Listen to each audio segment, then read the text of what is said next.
Good morning, YouTube. It's ExJw Phoenix, and today we're going to explore the topic of how Jehovah's Witnesses view women. And, you know, I've always known that women can't have headship roles, they can't give talks, they can only give parts of the theocratic ministry school, they can't pray over a group of people without covering their heads, stuff like that. And I knew that women were low on the totem pole in the Watchtower. I mean, I was raised as a witness, so I got that.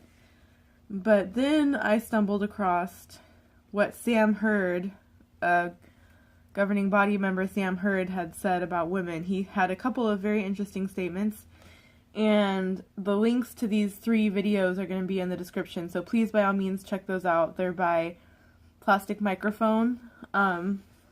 Had posted them, and then I found them through John Cedar's channel. So yeah, it was very interesting. He said that there are 3 reasons women exist. One of them is to serve God, and of course they have to say that because everybody exists to serve God. Men too were created to serve God, I believe they would say. And then the 2 other reasons are very interesting. Second reason: women, you exist to fill the needs of man and to be given in marriage. So you don't simply have the right to exist, you only have the right to exist as property, to fill the needs of a man like a slave, to be given in marriage like an object. It takes me back to something my grandmother said. She said, if I was going to get married, I would have to respect and be submissive towards my husband as if he were my father. My husband would replace that role.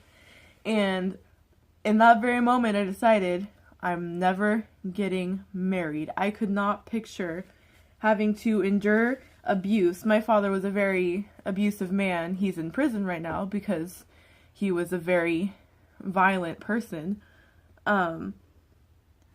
I just couldn't picture myself willingly putting myself in that position. I'd rather be single on my own, having to make it on my own. I was perfectly, in the moment, I was at peace with the fact that I would never get married because I would not accept somebody's headship over me like that, ever, willingly.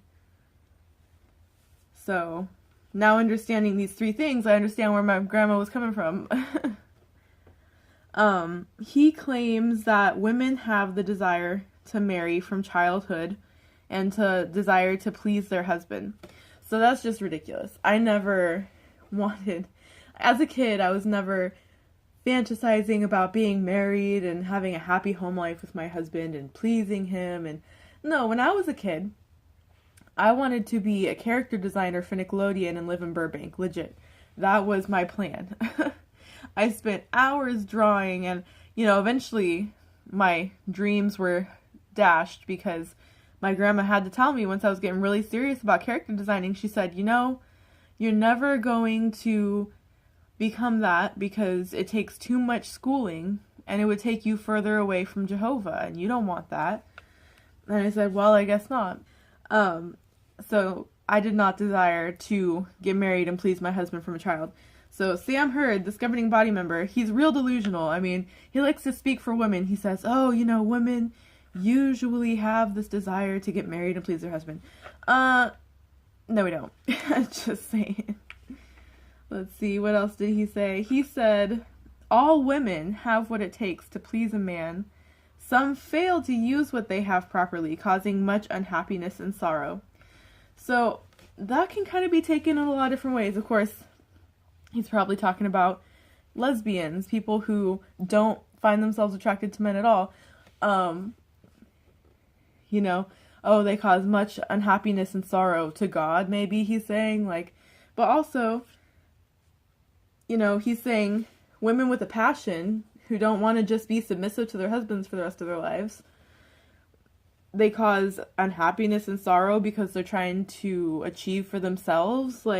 It's kind of really, he's really, really, really ridiculous.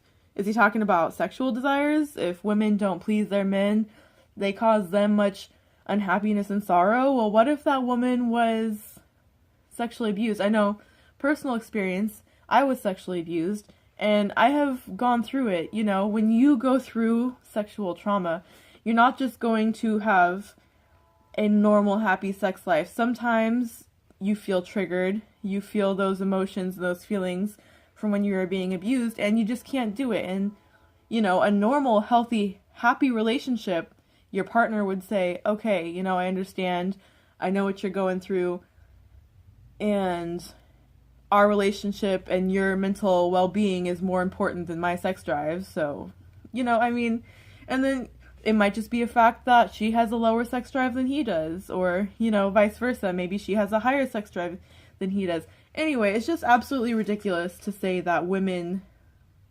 have what it takes to, he says all women have what it takes to please men. Some fail to use what they have properly.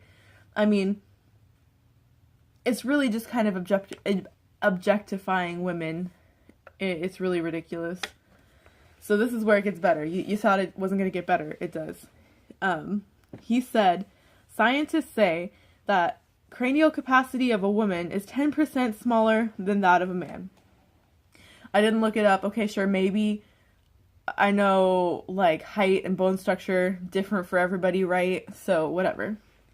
But he takes a big leap when he says that shows that she's just not equipped for the role of headship. That's a huge leap. And there's, like, I didn't look at it, but I'm betting there's, like, zero scientific evidence to support this claim. Because later in the videos, I'll post the link, you know, check it out. Later he says that women are oftentimes smarter than their husbands and that they should try so hard to not appear so because, you know, it'd be embarrassing for the husband is bullshit. But sorry, I don't know if I can say that on here. Anyway, it's total BS. So yeah, how is she not equipped for headship because her brain is smaller, yet they say oftentimes the wife is smarter than the husband? Doesn't make sense. Right? Very contradictory. Let's see, he says, you know, of course, very blanket statement, her role is that of subjection to the man, and which kind of, I'll go off on a tangent here, you know, women are supposed to subject to their men. What about domestic abuse? So there is the Watchtower Study Edition, February 2012, and it's inside the article, Happiness is Possible in a Divided House. It's page 29, paragraph 12. And it's an example of a woman who's a Jehovah's Witness and her husband is not a Jehovah's Witness. And I'll just read this. Selma recalls a lesson she learned from the witness who studied with her. On one particular day, Selma, I didn't want to have a Bible study. The night before, Steve had hit me as I had tried to prove a point, and I was feeling sad and sorry for myself. After I told the sister what had happened and how I felt, she asked me to read 1 Corinthians 13, 4-7. As I did, I began to reason. Steve never does any of these loving things for me, but the sister made me think differently by asking, how many of those acts of love do you show toward your husband? My answer was, none, for he is so difficult to live with. The sister softly said, Selma, who is trying to be a Christian here, you or Steve? Realizing that I needed to adjust my thinking, I prayed to Jehovah to help me be more loving towards Steve. Slowly, things started to change. After 17 years, Steve accepted the truth. Okay, so it's totally okay, women, if you're getting hit by your husbands, and it's you that needs to change so that he will change. It's absolutely absurd. It's never okay for anybody in a relationship, whether two men, two women, woman and a man, doesn't matter. Never okay for one of those people to be violent towards the other. But here it's saying, oh, well, you just need to submit more. You just need to focus on what you're doing and do it better. You know, it's absolutely ridiculous. Of course, if you go on ExJw.org, they have this whole thing on domestic violence, how they say nobody who is beating their wife or hitting their wife can say that they truly love Christ. But if you've ever been in a Kingdom Hall inside a congregation, grew up there, domestic violence happens. And especially if it's the elder doing the abusing, there's not much correction that goes on. And there's a lot more emphasis in practice on the woman trying harder to be a better wife than there is on the man changing and trying to be a better person for himself and for his wife and his family. I mean, it's just ridiculous. Anybody who's grown up with domestic violence, like I have, like a lot of you other Jehovah's Witnesses or ex-Jehovah's Witnesses have, you understand that you just know it's not okay. And it needs to stop. People die. Anyway, sorry, I got off on a tangent, but... So yeah, that's why the whole you must submit to the man thing is bullshit. It's 50-50. You gotta work together. It's a collaboration, but, Jehovah's Witnesses. Let's see, where was I? So, this is where it gets, I know I keep on saying it gets more interesting, but it really does. Sam Hurd says that you should not want to be what you are not equipped to be. So women, you're not equipped to be leaders, so stop trying to act like you're leaders because it borders on homosexuality. If you're a woman and you're trying to be a strong woman, you're trying to be a leader, you might as well be a homosexual because you're trying to be something you're not. I laughed. I don't have much to say about that because I think most rational people can see how insane that is. That's trying to say that, for the sake of his argument, he thinks homosexuality is against the creation of things, against nature, contrary to the way things were designed, blah, blah, blah. Okay, so that's what he's thinking. That's what he's saying with that. So he thinks that a woman being a strong leader goes against the way things were designed to be. I'm sorry. There's lots of women in history that if they had not been strong leaders, we would not be where we are today. Even in the Bible, there's Esther and Ruth. Those are just two examples that I can think of off the bat. Moving on. If you love your husband, you should cooperate and never compete. You might be right, but you're to act like you're wrong.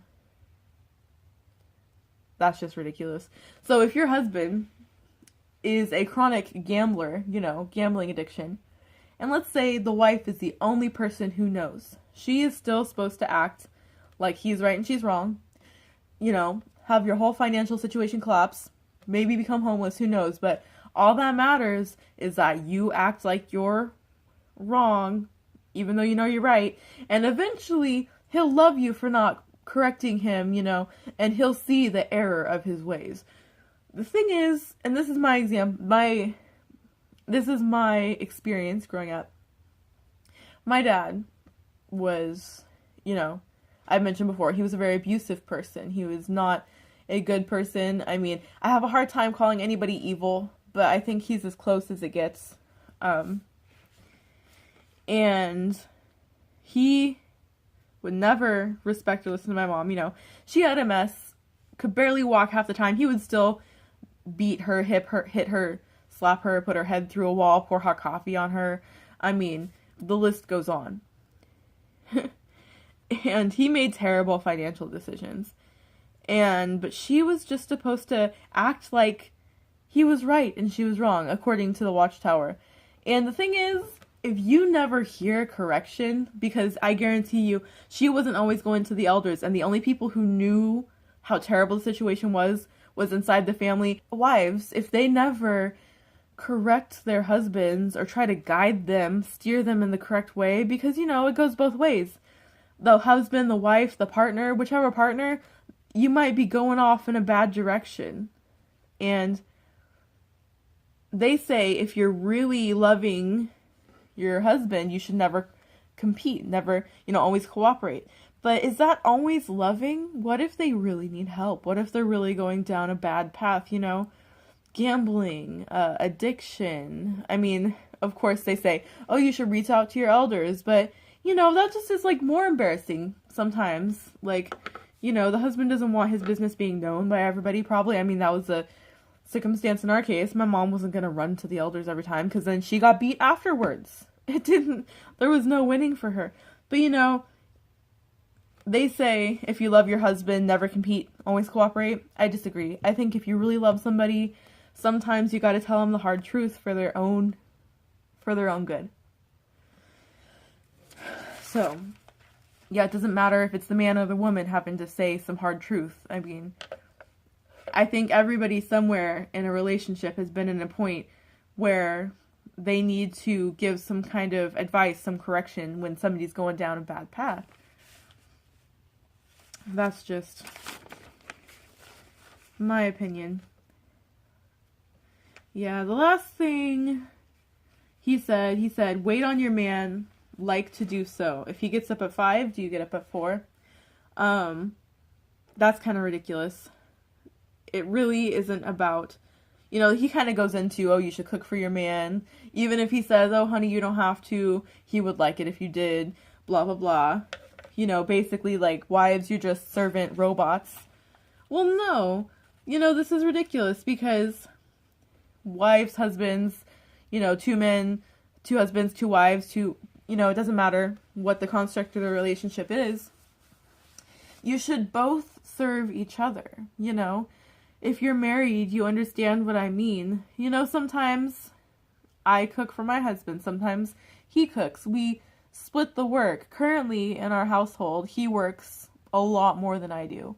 And so I pick up a lot of the housework and a lot of the cooking. Only because he works so much more. He works 40 plus hours a week. I'll work 15 to 20 hours. So, we have to distribute the work evenly and fairly. But he still helps. He still does stuff.